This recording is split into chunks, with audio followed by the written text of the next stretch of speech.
सरकारी कर्मचारी, कंत्राटदार आणि राजकीय नेते यांच्या भ्रष्ट साट्यालोट्यानं पोखरलेल्या नागरी संस्थांनी शहरी जीवनाचा ऱ्हास घडवून आणलेला आहे। देशाच्या विविध भागात पावसानं जोर धरला की देशातल्या शहरांची खरी अवस्था ही उघडी पडताना दिसते।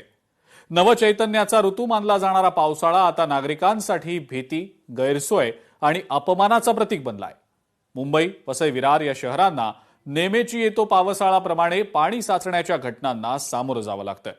यावर गेल्या अनेक वर्षात ठोस उपाययोजना झालेल्या नाहीत आणि हेच या शहरातल्या नागरिकांचं दुर्दैव म्हणावं लागेल।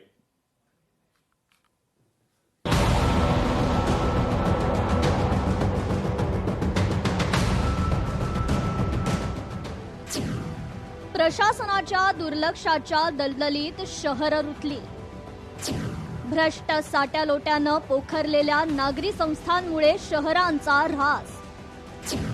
नवचैतन्याचा ऋतू असलेला पावसाळा बनला भीती, गैरसोयी आणि दुर्दैवाचं प्रतीक। मुंबई आणि पावसाळ्यातील पाणी तुंबणं हे जणू एक समीकरणच बनलंय। दरवर्षी पावसाळा आला की देशाची आर्थिक राजधानी मानल्या जाणाऱ्या या शहराचे रस्ते आणि रेल्वे रूळ पाण्याखाली जातात। कोट्यवधी रुपयांचे प्रकल्प आणि महापालिकेचे दावे होऊनही ही परिस्थिती बदलत नाही। सध्या हवामान बदलामुळे मुंबईत काही तासातच 100 मिलीमीटर किंवा त्याहून अधिक पाऊस पडतो। एवढ्या मोठ्या प्रमाणातील पाण्याचा वेगानं निचरा करण्याची क्षमता या जुन्या वाहिन्यांमध्ये नाहीये। पावसाच्या पाण्याचा उपसा करण्यासाठी आणि वाहिन्यांची क्षमता 50 मिलीमीटर प्रति तास करण्यासाठी ड्रीमस्टोवॅड प्रकल्प आखण्यात आला होता, परंतु त्याचं काम कित्येक वर्षांनंतरही अजूनही पूर्ण क्षमतेनं झालेलं नाही हे वास्तव नाकारता येणार नाही। वसई विरार परिसरात गेल्या 7 दिवसांपासून सुरू असलेल्या मुसळधार पावसामुळे जनजीवन पूर्णपणे विस्कळीत झालंय। अनेक सखल भागांमध्ये अजूनही पाणी साचलंय। काही भागांमध्ये गेल्या 3 दिवसांपासून वीज पुरवठा खंडित आहे। त्यामुळे नागरिकांना पिण्याचं पाणी, अन्न आणि इतर आवश्यक सुविधांसाठी मोठ्या अडचणींचा सामना करावा लागतोय। पावसामुळे वाहतूक आणि संपर्क व्यवस्था कोलमडल्यानं अनेकांना कामाच्या ठिकाणी जाता येत नाहीये। त्यामुळे नोकरी टिकेल की नाही अशी चिंता नागरिकांना सतावतीये। मोबाईल नेटवर्कही अनेक भागात खंडित झाल्यानं बाहेरील जगाशी संपर्क तुटल्याची परिस्थिती निर्माण झाली आहे। या पार्श्वभूमीवर नागरिकांनी प्रशासन आणि राज्य सरकारकडे तातडीनं मदत, वीज पुरवठा आणि दूरसंचार सेवा पूर्ववत करण्याची मागणी केली। काही संतप्त नागरिकांनी सरकारने आम्हाला मूलभूत सुविधा द्याव्या, आमच्या वेदनांकडे दुर्लक्ष करू नये अशा तीव्र भावना व्यक्त केल्या।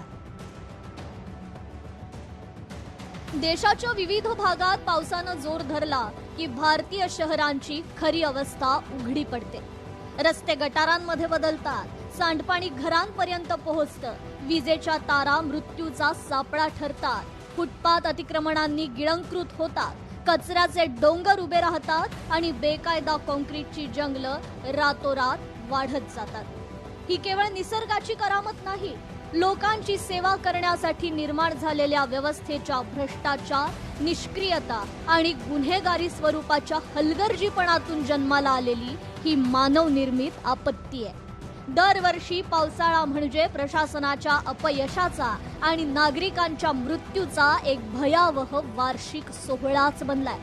देशात 250हून अधिक संस्था नागरिकांच्या हितासाठी नव्हे तर नागरी व्यवस्थेच्या ऱ्हासासाठीच काम करत असल्याचं चित्र दिसतं। प्रत्येक पावसाळा या प्रशासनाच्या अपयशावर शिक्कामोर्तब करतो। भारतीय शहरांना पोखरणारा सर्वात मोठा कर्करोग म्हणजे बेकायदा बांधकाम। अनेक शहरांमध्ये मंजूर इमारतींपेक्षा अनधिकृत इमारती अधिक वेगानं उभ्या राहतायत। अग्निसुरक्षेचे नियम धाब्यावर बसवले जातात, आपत्कालीन बाहेर पडण्याचे मार्ग नसतात आणि बांधकामाच्या गुणवत्तेची कोणतीही हमी नसते। 2005 मधील मुंबईचा महापूर अजूनही विसरता येणार नाही। मिठी नदीचं अरुंद झालेलं पात्र आणि गाळाने भरलेले नाले यामुळे हजाराहून अधिक लोकांना जीव गमवावा लागला। 2015 मध्ये चेन्नईचा बहुतांश भाग पाण्याखाली गेला आणि 5 लाखांहून अधिक नागरिक विस्थापित झाले। दिल्ली, बंगळुरू, हैदराबाद आणि देशातील अनेक मध्यम शहरांमध्ये दरवर्षी तीच शोकांतिका घडते. पाणी साचतं, विजेचा धक्का लागून जीव जातात, वाहतूक दिवसेंदिवस ठप्प राहते आणि घरं सांडपाण्याच्या डबक्यात बदलतात. मुंबई, चेन्नई आणि दिल्लीतील प्रमुख नाले आजही गाळानं तुडुंब भरलेले. त्यांची सफाई बहुतेक वेळा कागदोपत्रीच होते. मोठ्या गाजावाजात उभारलेले जागतिक दर्जाचे रस्ते काही महिन्यातच उखडून जातात. मध्यम शहरातील वाहतूक ही रोजची शिक्षा झाली. चुकीचे रस्ते नियोजन, अरुंद मार्ग, अपुरे सिग्नल, विस्कळीत चौक आणि लाचखोर वाहतूक व्यवस्था यामुळे लाखो तास आणि प्रचंड इंधन वाया जातं. रुग्णवाहिका वाहतूक कोंडीत अडकतात आणि रुग्णांचेही प्राण जातात. एकेकाळी देशाच्या परिवर्तनाचं प्रतीक मानली गेलेली स्वच्छ भारत मोहीम आज जवळपास निष्प्रभ झालीय. ब्रँड अँबॅसिडर गायब झाले, स्वयंसेवक दिसेनासे झाले आणि शहरातील कचऱ्याचे डोंगर मात्र जागच्या जागी उभे. 100 शहरांचं रूप पालटण्याचं स्वप्न दाखवणारी स्मार्ट सिटी योजना देखील आता जवळपास विस्मरणात गेलीय.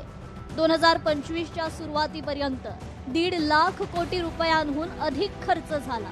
हजारो प्रकल्प पूर्ण झाल्याचा दावा करण्यात आला, पण प्रत्यक्ष बदल फारच मोजक्या शहरात दिसून आला. याची उत्तरदायित्वाची जबाबदारी सरकार आणि प्रशासनानं घ्यायलाच हवी. भारतातील सर्व महत्वाची शहरं आज प्रत्यक्ष आणि प्रतिकात्मक अशा दोन्ही अर्थांनी बुडत असल्याचं चित्र आहे. पावसाळा पुन्हा पुन्हा येत राहणार आहे. त्याआधी प्रशासन आणि सरकार जागल्याची भूमिका बजावणार आहे का? महत्वाचा सवाल आहे. ब्युरो रिपोर्ट, लोकशाही मराठी, मुंबई. लोकशाही मराठी ऐका, पहा, जागरूक रहा.